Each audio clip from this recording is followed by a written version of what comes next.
তো চলো, ইতিমধ্যে আমরা চলে এসেছি কিন্তু জোড়াসাঁকো ঠাকুর বাড়িতে। এবার এখানে অনুষ্ঠান হচ্ছে, এখন গরম সে কারণে হতে পারে। চলো ভেতরে যাই। কত কাঠগোলাপ হয়েছে দেখো। আহ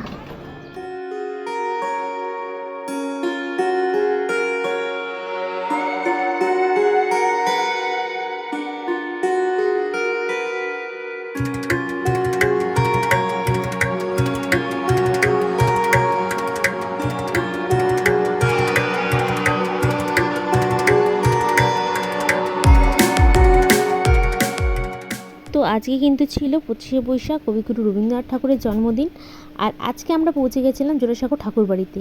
এই বাড়িটাতেই কিন্তু কবিগুরু বসবাস করতো। তোমরা সবাই জানো, যারা যাওনি একবার ঘুরে আসবে, ভীষণ ভালো লাগবে।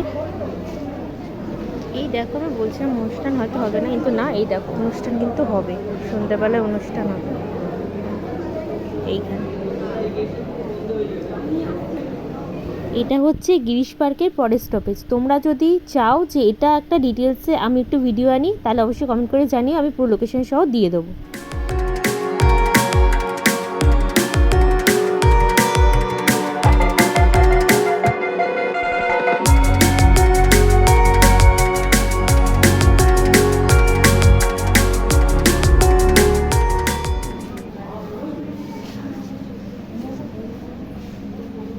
এইটা একটা সেলফ পোর্ট্রেট।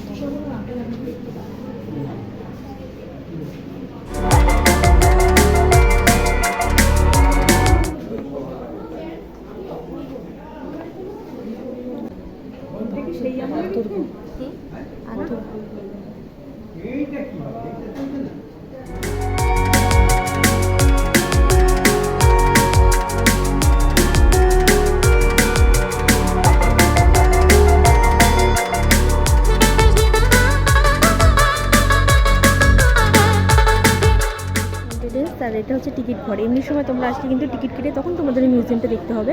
আর আজকে হচ্ছে গিয়ে 25শে বৈশাখ রবীন্দ্রনাথ ঠাকুরের জন্মদিন। আজকে কিন্তু তোমরা একদম উপরে গিয়ে কোনো রকম কোনো টিকিট লাগে না, আজকে কিন্তু পুরো ফ্রি অফ কস্ট ভিতরে তোমরা দেখতে পাবে। এই দেখো এখানে প্রোগ্রাম হচ্ছে, আর এই যে বাইরে কিন্তু পুরো সুন্দর একটা মেলা বসেছে। চল।